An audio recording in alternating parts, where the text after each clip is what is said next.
Right. Let's do some Taiji together.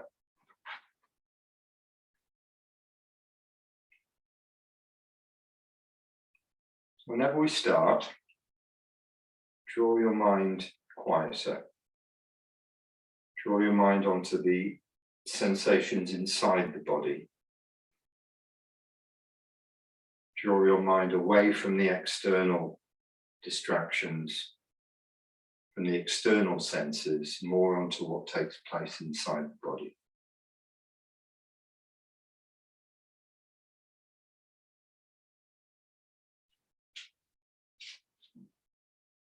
Allow your feet to spread. Take in the whole sensation of the flat of the foot, where it meets the ground. Especially encourage the lower back to be loose and opening. Obviously, it's not going to be changing the whole time when you're standing static. It's not going to be moving too much, but in an open condition, which means it's allowed to hang, as if there's a weight on your tailbone hanging down.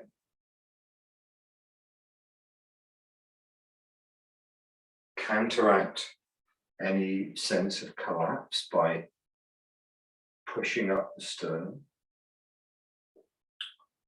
dropping the chin to elongate the back of the neck and pluck up the crown of the head. Make the body as loose as possible by softening into alignment. This should be a quality you look for in any of the postures. In order for the forces to flow through the body needs to be aligned, loose, and changing, able to change. So if you're holding this posture, one or two of those things aren't happening. You may be aligned, you may be upright, but you're holding on, forces aren't going to flow through you. If you're loose and collapsed, you haven't got the right alignment for forces to flow through you. So these things have to be happening together, happening at the same time together. You have to be upright, organized, and loose.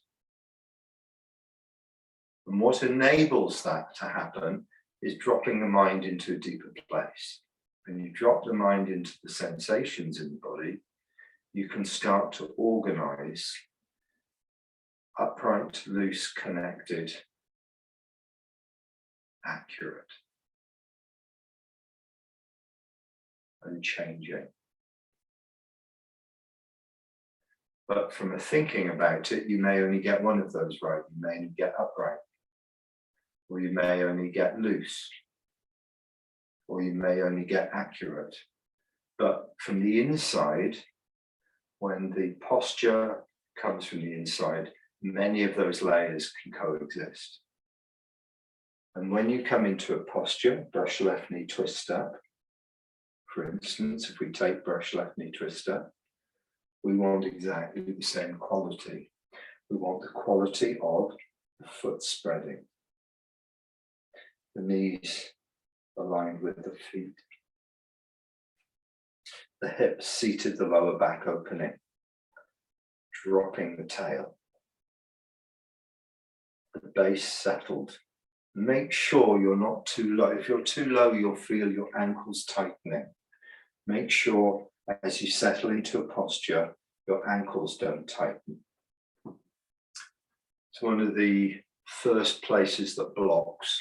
People move into a posture and they move too low and their ankles are tight. You want your joints to be open. The joints should be like a beach ball resting on the water. The ankle joint should have freedom of change of movement. So just like you could push a beach ball slightly under the water and it'd be slightly buoyant, the joints in the ankles, the knees and the hips, the same feeling. Lightly pressing into the feet.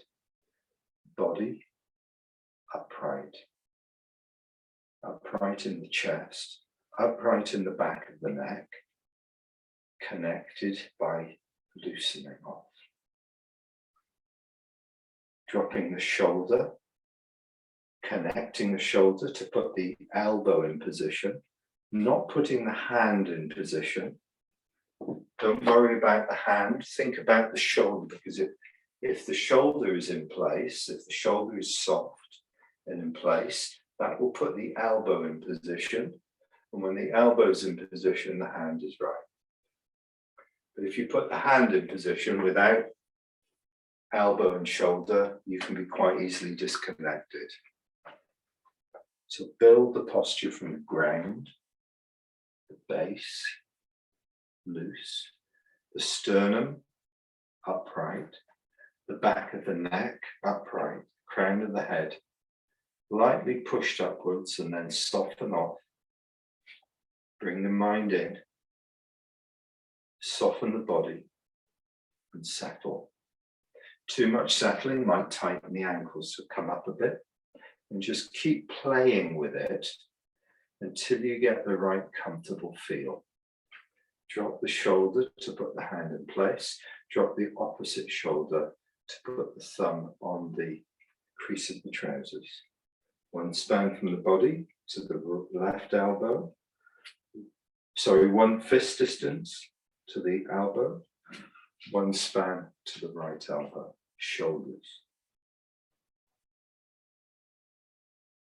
The hand should feel like it's being dropped into posture.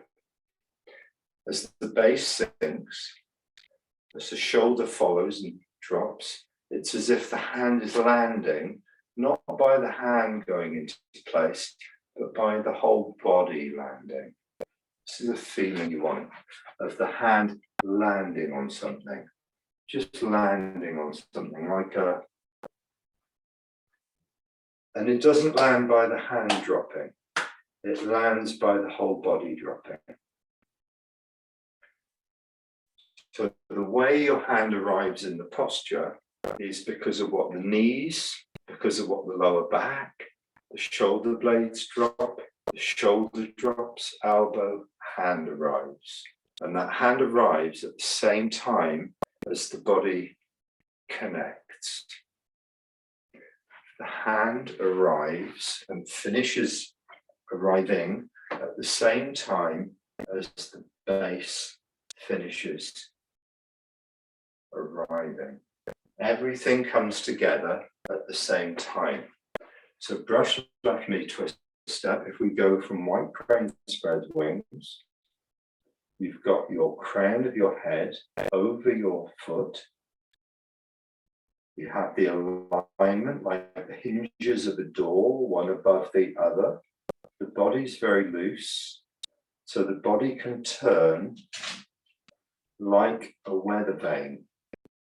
The body can turn like a weather vane and turn back like a weather vane. As you turn back, you fold the arms and step, sinking. When you move in now, the sinking of the body drops the hand into place. Finish together and arrive. Drop onto the left. Lift the hands as you sit back. Play guitar. Turn open. Weather vane. Crown of the head. All the hinges are aligned. So you can turn, glide open freely. Turn back, step. This hand sinks by the body sinking and finishes as the body sinks. As the body finishes, it sinks and loads the back leg. The hand arrives. Then a small rebound from the back foot and the hand is allowed to drift forwards. Practice, please. Timing at the sinking of the body into the center with the arrival, one fist from the ear, of the right arm.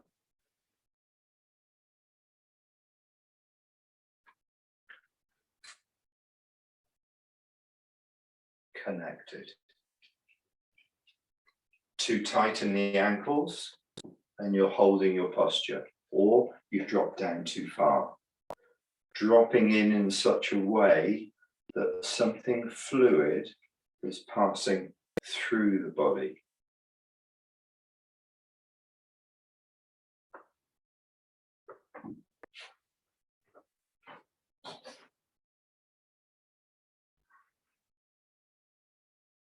It's very easy in Tai Chi for each part of the body to do something different.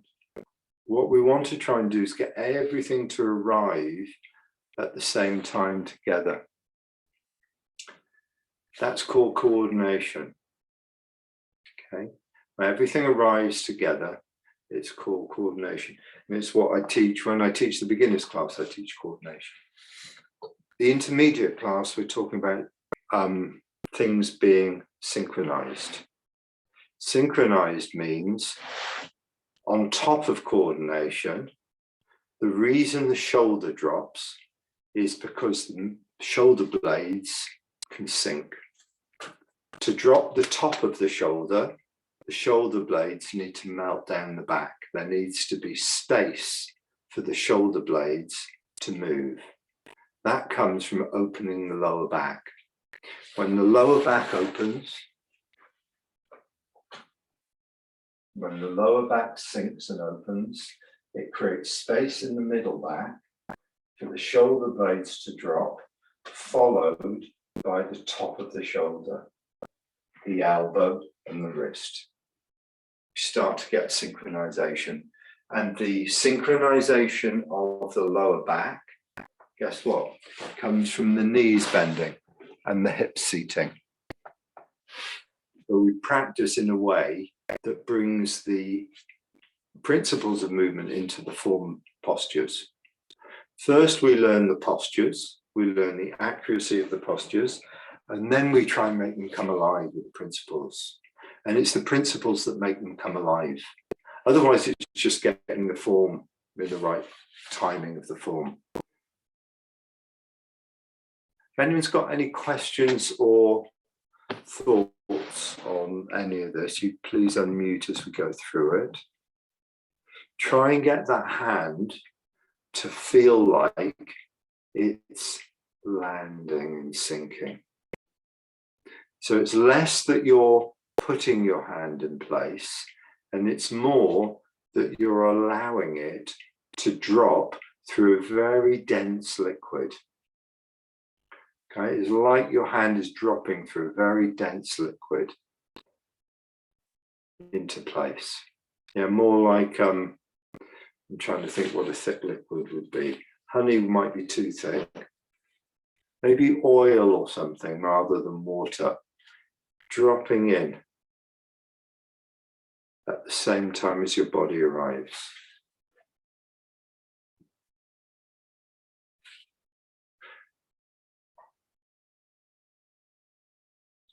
Christine, when you open up here, let there be more opening in your arm. Let your arm open right out and fold in again. Don't have it too small. Don't have it too far behind you.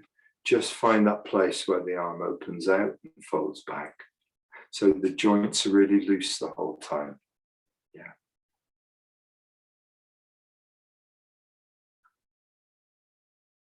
Good. Good. And this idea, because it's a principle, it can come into any posture, can't it? Come into any posture.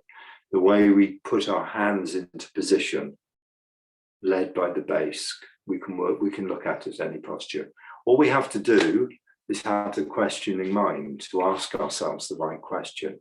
As we go through any posture, am I putting my hands in place, or am I coordinating my hands with my movement? Then am I synchronizing my movements? Am I allowing the loosening of the body to draw my shoulders down with the base? Putting my elbows in place, putting my hand in place. Remember that the aim is to end up with a loose posture, not a held posture, a posture that's very, very loose, as if a wind would blow, the body would sway.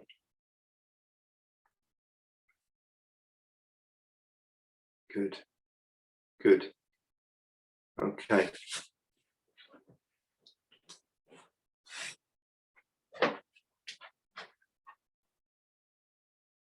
Sinking in.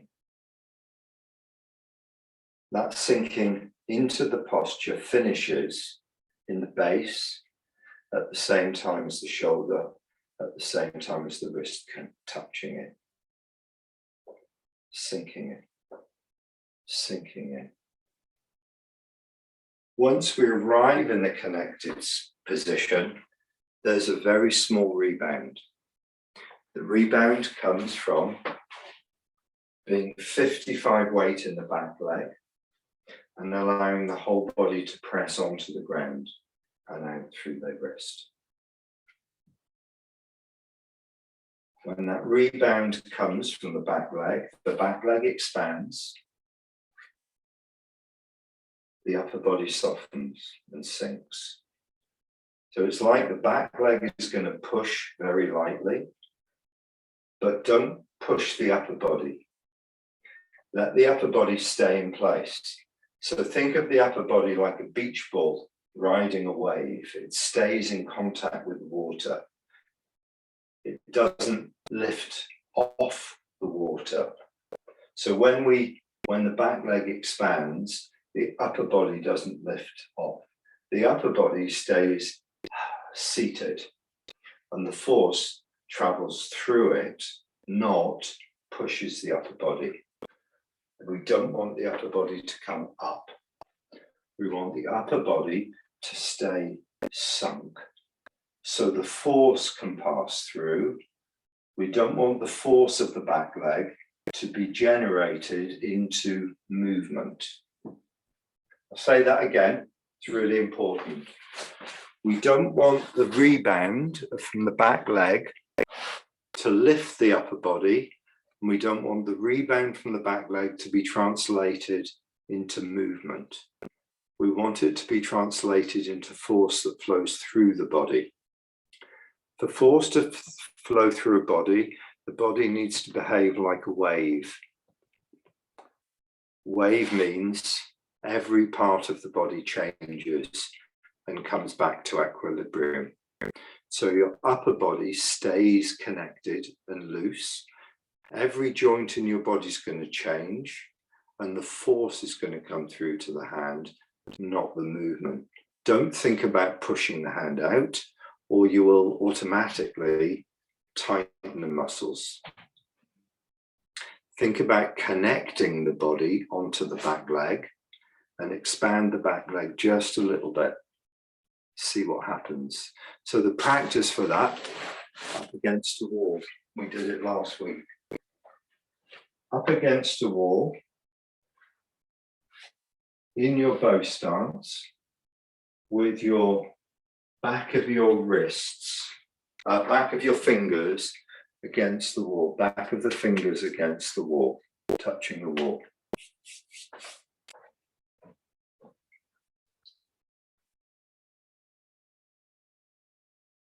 When you have the idea to push the wall, if your body's hard, if your body isn't changing, when you push into the wall, your arm will get longer and your shoulders will be pushed backwards.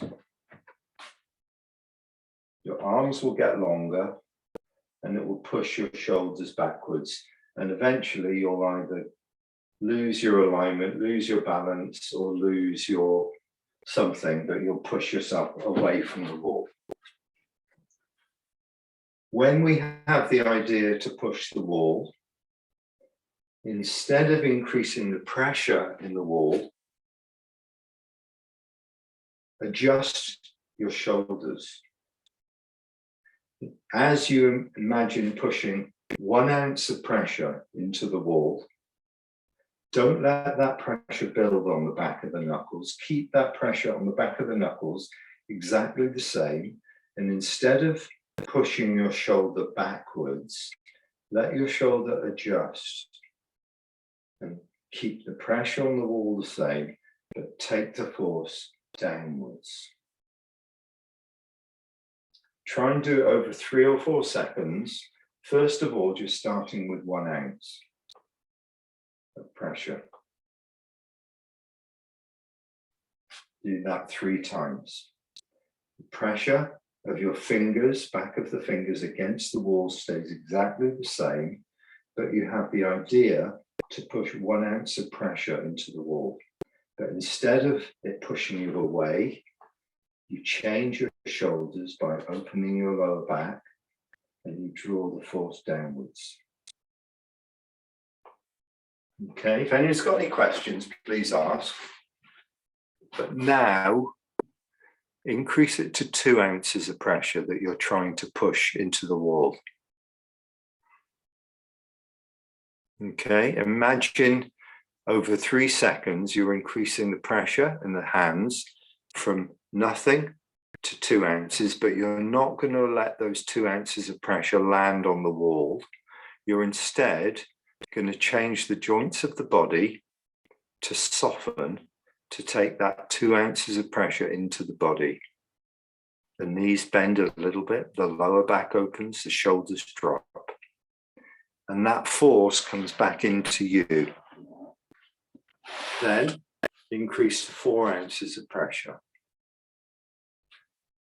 Don't let the force land on the back of the wrists.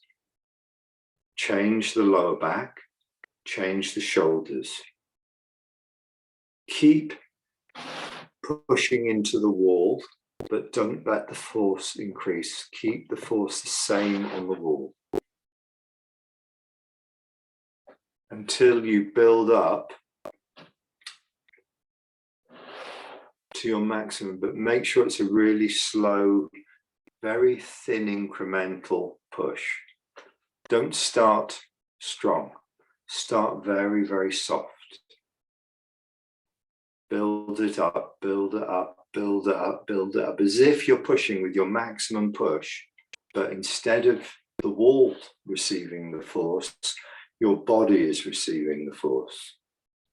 Your structure is receiving the force.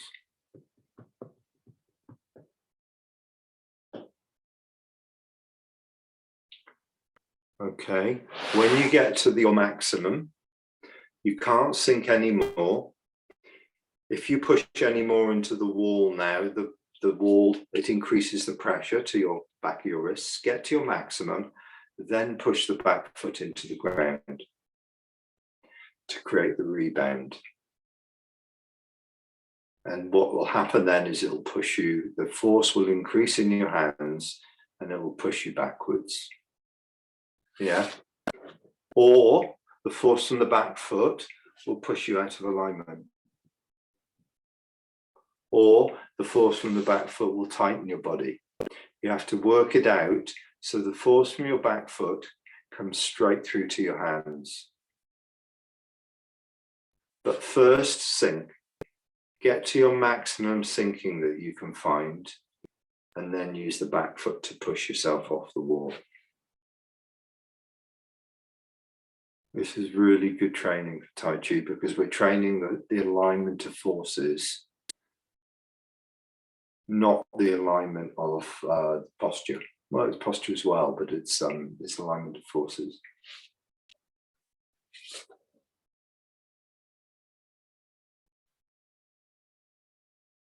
Try it with the other foot forward.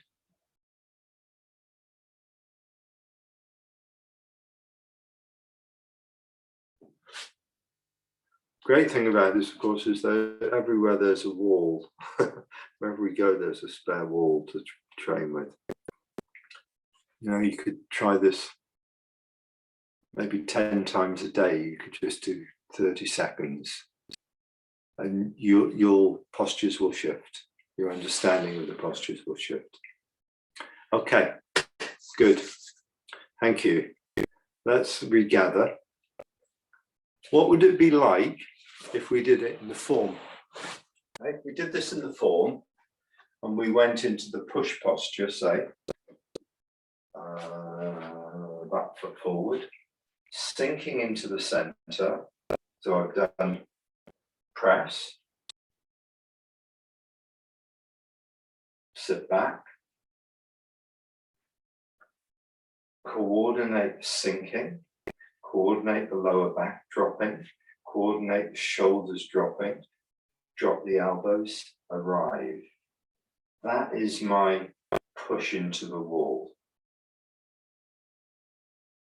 So rather than pushing out, I've dropped in, push into the wall, push my back foot into the floor, let the hands drift down.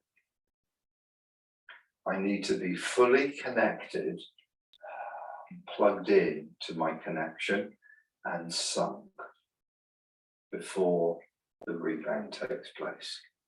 Have a go, please. Visualize that as you come into the push position, you're pushing into a wall. And as a result, your chest opens, your shoulders drop, your lower back opens, your pelvis rotates, your knees bend, your feet push into the ground, and then rebound. As you come in the center, you push into a wall, you change the body, then you rebound. Come into the center first. Imagine you're pushing into the wall. Let the body change as a result. Let the chest open, let the elbows drop, let the lower back open, and then let the hands go. So you store some force in the body, just like when you push into the wall, you store some force in the body, and then you let it out to the fingertips. You send the mind out, and you let the fingertips gently follow as if they're in a current. As, you know, as if you're playing poo sticks with your fingertips. You throw a stick in the stream and you watch it come out the other side of a bridge. Throwing in the stream is dropping into your connection, encouraging the forces within your body, and then you just send your mind out and you let your fingertips flow with it. But it comes from first gathering. So you need good structure, you need good changes, you need good releasing. That will generate the pressure, buoyancy in the body. Then when you send the mind out to the distance, the body will do the right thing. Years and years and years I practiced Tai Chi, pushing hands, and the reason I couldn't push properly was because the thing before the push wasn't right. The gathering and the compression and the pressing onto the ground wasn't right. So I had no force in my body. The body wasn't in the right condition. So instead of making the right condition happen in the body, I'd end up pushing my hands out. As a way of bringing force to the hands, I'd contract the muscles in the body. And Patrick would come around and put his hands, as I was going through the form, and just lightly touch, say, your body's too hard. Hands are too hard. So one of those qualities wasn't internalized. Body's too hard. Might be upright, might be accurate, but too hard. Pushing into a wall will help, having the intention to increase the pressure into a wall, but not letting the pressure increase, will encourage you to make softening changes in the body. And you'll start to feel where your body aligns from the foot to the hand, the alignment of forces between the ground and the point of application. Really important for Tai Chi development. To understand the nature of force is not just the nature of alignment and looseness, but using the forces starts to teach us something else. Anyone got any questions or observations to that? Is this, I just want to make sure, because it's not, because it's Zoom, I need a bit of feedback about how you're finding this. Finding actually, Luke, when we do it with the wall, that's really instructive, because once you're fully released, if you make the slightest movement with your back foot, it goes straight to the hands. If you're released, yeah, great. They feel there immediately. So you can also tell if, as I do in about 3 out of every 4 goes, when your hands start first, you lose it completely. Just a couple of millimeters. If your hands go, lost the rest of it. Yeah. So Toby, what I'd say is when you push the front foot into the ground, try and do it with as little contraction as possible. Mm-hmm. And also at the same time, soften the front hip and sink into the front foot. Mm-hmm. Doesn't mean you have to go forwards, but make sure that force from the back foot has got somewhere to go. Yeah. Okay, so it's just a little bit more than what we've been doing, but make sure that that happens, because otherwise, if the front hip stays, if I go into push position, if the front hip stays held, I'll come up over it. Anything that expands from the back leg, if this is solid or isn't changing, I'll start to push myself up. What I want to do is sit the front hip to still keep encouraging the lower back to open, sinking down while the force comes through, softening the front hip, still opening the lower back all the time the back leg expands. What you'll find that does is continues the shoulders to drop and the more force to come through to the fingertips. Okay. Okay, thank you. These are technical things that need to happen. Joints need to move in a particular way, but they're not really controlled technically. They're controlled much more just through sinking and releasing. Oh, that's information for Toby there. Good, excellent. Anybody else finding this useful?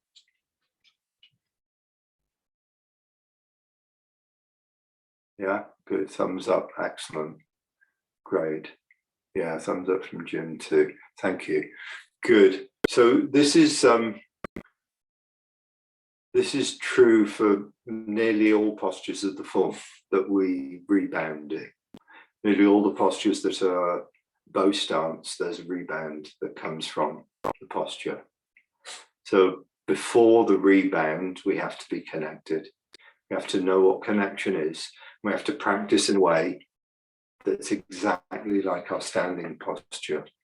So we're upright in the posture, we're loose in the posture, and we're buoyant in the posture. We're free to change in the posture. So like a wind blows through the room, the body can move in the postures. But it's a really good thing to start practicing, that when you come into a posture, can be any posture, even four corners. When you come into the posture and you're ready to issue, you're upright, as loose as you can be, with as much freedom as change as possible. And then the body's sunk and connected. And then when the back foot expands, imagine the hands are pushing into a wall, but don't let them push into the wall. Take it down, take it down, take it down. Here's the force that comes through. Okay. First, might feel a little bit imaginary. Okay. It might feel, well, I can't do that. That's way too, I can't feel anything. Okay. Keep at it.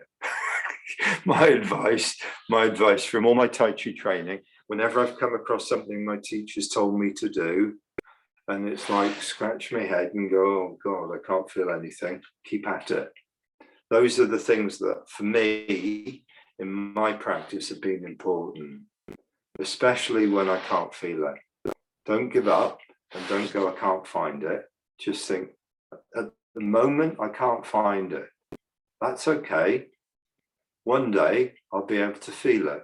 I just need to bring my practice and my thinking about my practice together, and something will happen and shift. You get one of those aha moments. Okay, if it's not clear, it's not a problem. It gives you something to work with. Slowly, slowly. Okay, so in the form, 4 corners. We went through it quite thoroughly a few weeks ago. Let's revise it again. We start from single whip facing 9 o'clock. Turn. Bring the left hand under the abdomen. As you turn, bring the left toes in. Turn. Pivot on the ball of the right foot. The right hand turns over. Walk onto the right foot. I should do it this way. Turn. Turn. Turn. Posture you're aiming for is with the left hand one span in front of the abdomen, the right hand on the hip joint. That's the posture we're aiming for. The left hand is one span in front of the body, one span here, palm up at the height of the abdomen. The right hand is on the hip joint. That's the basic posture. And from there, we're stepping to the corner, maintaining that posture. Then we aim to push the wrists or the fingertips into the wall. But instead of the hands going immediately out with our external push, we soften the lower back, we open the shoulders, the forces arrive in the body, and we let them out. Let's go from single whip. Turn. Turn. Onto the right foot, there's our hand posture. Step left to the first corner to 1:30. Sink in, square. Push into the wall. Instead of the body going forward and pushing the wall, instead of the hands pushing into the wall, they stay where they are and we receive the force downwards. Back leg expands, hands go out. Sit back, turn. In the center, turn. The left hand, the left elbow is over the right wrist. As we change legs, draw back. Now the hands are in that position we're looking for. Right hand one span from the body, left hand hip joint, step behind, turn, turn, second corner. In the center, imagine your right wrist and your left hand are going to push into a wall, but the wall isn't there. Sink downwards instead. Let the back leg expand. Power comes through to the hands. Sit back, turn. Right elbow, left hand. Turn. Draw through to this same position. Step third corner. Sink in. Once you're in the center, imagine your hands are pushing into a wall. Receive the force downwards and let it expand.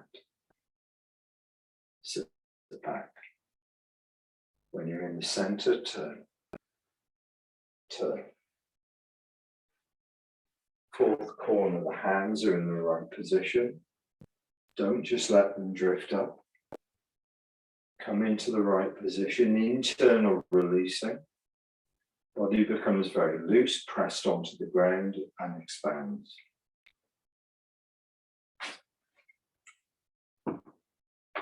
When we first practiced this method of pushing into a wall, When we first practice it, you may have to slow everything down, and it may appear as if movement stops.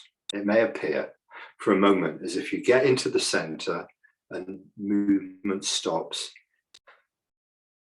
You know, when you play with a yo-yo and you throw the yo-yo down, how long ago you've had played with a yo-yo? I haven't done them for years, but they throw the yo-yo down, long string, and it stops at the bottom. It's still spinning.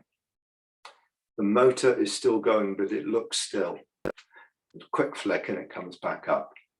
You go into the center, it looks like things have stopped.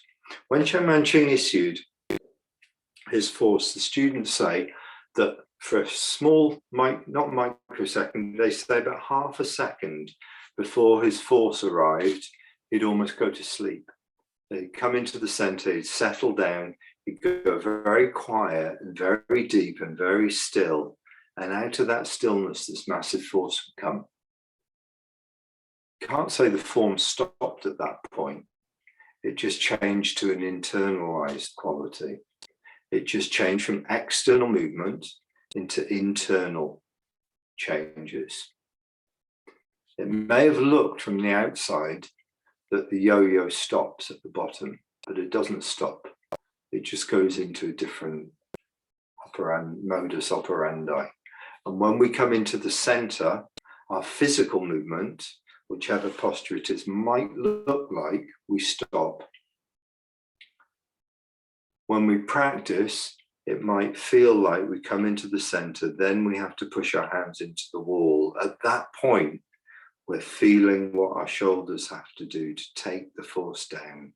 We're going more into an internalized quality inside the body. And then the force inside the body can come back out into external movement again. So I say that because continuous movement is a principle of Tai Chi. It doesn't say external or internal, it just says continuous movement. Okay. But there are places where we might look like we're really still, but we're never still in Tai Chi. We're always changing. So 4 corners again, please. Single whip, facing 9 o'clock.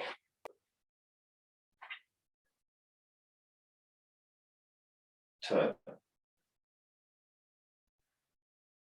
Turn. Turn. Hand position. Step, narrow step. Sink in. Imagine you're pushing into a wall. Draw down. Rebound. Let it out. Turn. Turn. Hands change. Hand position. Step. Sink into the center. Imagine you're pushing into a wall. Draw down. Rebound. Sit back. Turn. Hand position.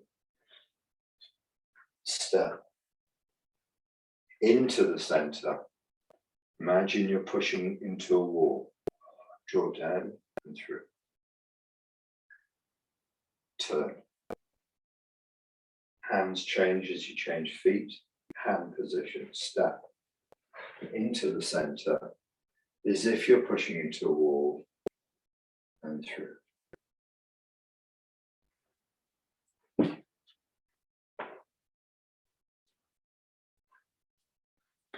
Another posture, please. Anybody choose a posture for me that'd like to work with? Any bow stance posture you'd like to work with? We'll have a look at it in that posture. Okay, I'll give you 3 seconds. If nobody comes up with a posture, I'll choose one.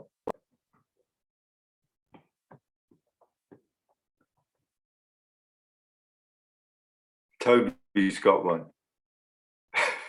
Oh, He's yeah. come up too soon. You got a posture? Yeah, brush left knee. Brush left knee. Okay. Brush left knee. Because we worked on it a little bit earlier.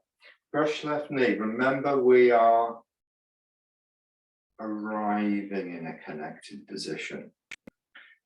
changes of the body from the back leg. We sink and step. Sink, lower back opens. Turn, step. That brings our hands in as we step. Then we're sinking into this connected position. We're dropping in. Our knees are leading, sinking. Our hips are following and softening. Our lower back's opening. The shoulders are dropping. And we're arriving. We're putting our hand in place by sinking the body. We arrive in a connected place. Once we've arrived, we go inside. We feel like we're pushing into a wall. We feel like there's a wall in front of us. Instead of letting the force go through into the wall, change the shoulders, open the lower back, take it down. Immediately, like jumping onto a trampoline, that force down comes back through to the hand. Let's go from white crane spread wing.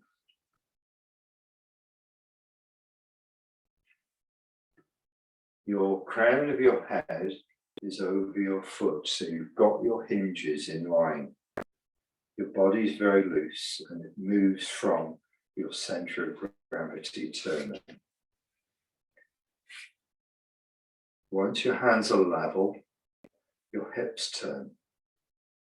Your hips turning draws your right hand towards you, and your left hand follows. Hips turning, hips turning, hips turn back, fold, sink and step all together. Fold the arms and step together. Three things happening together. Your hips are turning, brings your left hand in, your right hand in, step, heel, heel of the left, glide in, square as you load, as you're pushing into a wall, and let it out.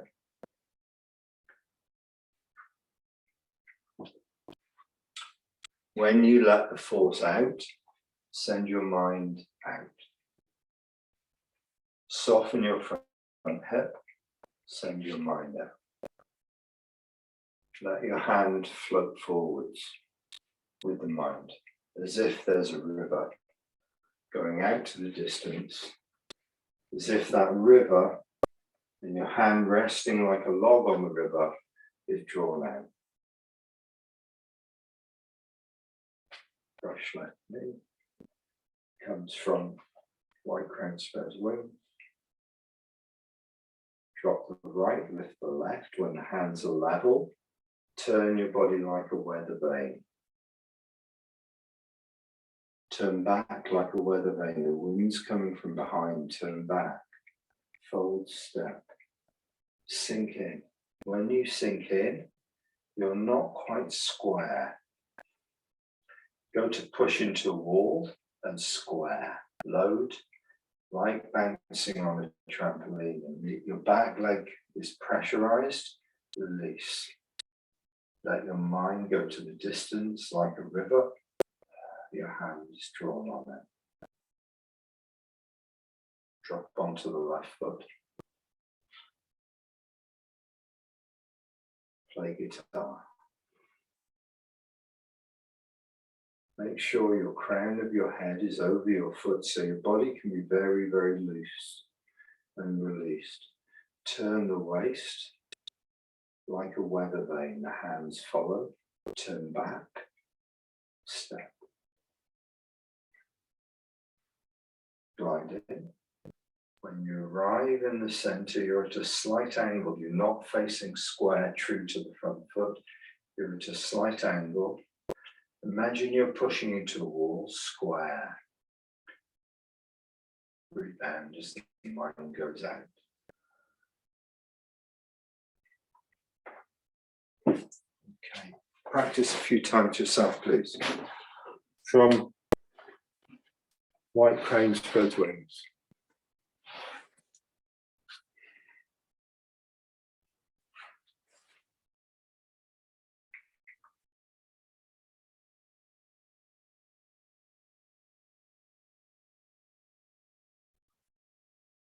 Try and get this quality of the body turning just like a weather vane. Yeah. When we do the upright posture, the body's very loose. The body's very free to move and change. We want that quality because the head tops over the foot. It's very free to move, and it's very free to move back. As soon as the heel goes down and touches, you can draw into the sink in both legs, draw into the center. When you arrive in the center, your hips are not facing square. Imagine your hand reaching out to push into a wall, but you don't let the hand out, you let the force draw back and down, loading the back leg and immediately out again. You have to bring your focus from being inside, draw down and bring your focus inside as when you're pushing into a wall, and then all of a sudden you open up. With a rebound, your mind goes out to the distance. It's quite a quick thing. It's very tempting to close your mind down and to keep it down and try and get the feel it on the inside. You have to send your mind out to the distance. You have to have your intention strong and let your body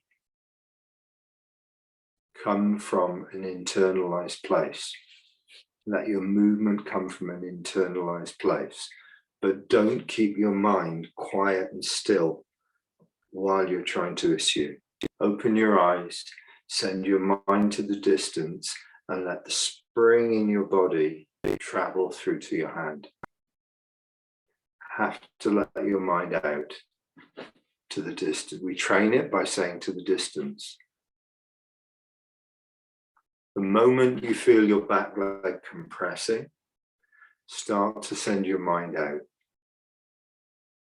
The moment you feel your fingers as if they're pushing into a wall, you receive it downwards into the foot. As soon as you feel that pressure building in the body, send your mind out. Let your hand ride out as if it's a twig on a river. Okay, these are ways of just training ourselves because this is almost impossible to find. So we have to find a way of liking it to something that we know about. We know about rivers, we know about twigs on rivers, we know about trampolines. So we have to kind of use these metaphors of sensations in the body and ways of working the body. We know about looking out to the distance. Right? We have to make the things that are impossible, the things that are invisible that we don't know about, we have to hook them onto something that we know about. We have to liken them to something that we know about very well. And it starts to link them together. Back leg, sinking into the back leg like a trampoline, rebound. Sending the mind out to the distance, like looking for your friend in the distance. Twig on the river, let your hand follow through. These are kind of the things that we all know about very, very well. Don't just do your Tai Chi in a quiet zone. Don't just go quiet and do your Tai Chi. It doesn't work. Really doesn't work. Your mind has to follow the forces and lead the forces. You have to gather the forces in such a way that they can then be released. This is why I was finding difficulty doing push hands, because I wasn't gathering the forces and I wasn't releasing in the right way. So I'm kind of sharing something about using different training metaphors or ways of bringing this into something that feels more real. I'm very aware sometimes these things can feel a bit, what the hell is he going on about? I can't feel it. I haven't got a clue. Feel it occasionally. Once every third Sunday, I might feel it for 3 seconds and then it's gone again. How can I get it back? Use a method that you know about. use a metaphor that you know about. Try and draw on that metaphor at the right time. I don't think about the trampoline when you're loosely turning open. It's the wrong time. Think about a trampoline when you're gathered in the center and letting yourself press onto the ground. That's the time to think about a trampoline. Don't think about sending your mind out to the distance when you're loosely turning open. That's when you're yielding. Not the right time to use your intention. The right time to use your intention is to direct those forces that you've gathered out to the distance. So in your form, gather the forces first, then send them out to the distance. Let your body follow that intention out. Yeah. Don't think about the body moving like a weather vane when you're gathering forces. That's when it's like a beach ball being pressed onto the ground or under the water. Let your body turn like a weather vane when it's yielding, when it's letting things through, and then let it turn back like a weather vane. In order then to sink and drop, it's already loose. Then when you sink and drop, you can use that looseness that you found from like moving loose and freely like a weather vane. You can use that looseness to compress onto the ground and rebound. So these are kind of some things that I've kind of found useful. There's kind of different metaphors for training. So we've got 1 minute left. Please turn on your microphones if you'd like to ask or share any information. Please do so.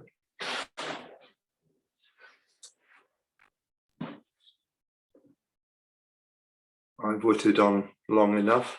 It's your turn. Yeah, it's interesting. Any thought relating to your practice, you might find, I don't know what question to ask. I don't know what to talk about. But anything anything about your practice is important. Even if you're not sure what it is, it leads to a question, or it leads to can be unpacked. Any difficulty, anything you're enjoying about your practice, anything at all can just lead you somewhere. So it's good to have the opportunity to talk, which is why I say unmute and see what happens. Yeah, I agree with you, Luke, because I found it very difficult at first to be sinking into both feet when we started doing these Zoom classes. Yeah. Because that's very different to how I'd been taught before by other teachers. And it's certainly just over time, it's becoming more and more. And now I'm quite happy with it. It seems to be developing. So yeah, it's great. Where I find it difficult though is in waving hands in clouds. I find that quite tricky because your feet are quite close together, especially when you're moving to the right. Yeah. Shifting the weight from left to right. Should we do that? Should we do that next week, Jim? Should we look at waving hands in clouds next week? That would be great. Yeah, if you can put this, I don't know, maybe you don't need to put this into practice with waving hands in clouds, but it feels like you should. Yeah. It's not. It hasn't quite got the same issue in quality. There are two, my understanding, there are two different ways of issuing. One is through rebounding and one is through sinking. And waving hands in clouds is more through the sinking one, but it's not that different. So we'll look at it next week and I can explain it a little bit more. Right. Good. Yeah, but I'm very happy with the way things are going. I do feel like I'm missing out on doing push hands, but yeah. That's all. I can't do anything that's about why that, I'm kind of it. Master Wang, who was rather a good teacher, he used to say that push hands, Master Wang, yeah, Weiki Jin's, Patrick's teacher, Weiki Jin's teacher, said push hands is for sensitivity and timing, and the forces you use in push hands, you generate in the form. So the forces we need to practice and to use them, to generate the forces, we need the form, because when you go to push into a wall, but you don't, you're generating the forces you need for push hands. The timing of when to use those, you learn about much more in partner work. But partner work is much more about sensitivity and timing. Someone comes towards you, you need to move sensitively and you need to move in the right time to be able to yield and neutralize. But when you return into the center, go quiet and gather the forces, that's exactly what you practice in the form. You don't practice that in push hands. You have to generate your understanding of how the body can be like a beach ball and generate a force in through your form. It's just the timing of when you use it is what you do in push hands. So the form is, I love push hands. I don't do enough of it. I get to do it with my students on the Thursday night class, and with, whenever I do any training with anyone, I get to do it with them. But we never do enough push hands. Always one thing with Taiji, we never do enough push hands. So let your wall be your push hands partner for the moment until you've got a chance to do push hands with somebody. Let your wall be a push hands partner. Nice thing about the wall is they don't complain. If you want to practice with them 6-7 hours a day, they don't complain. They say, yeah, a bit more is fine.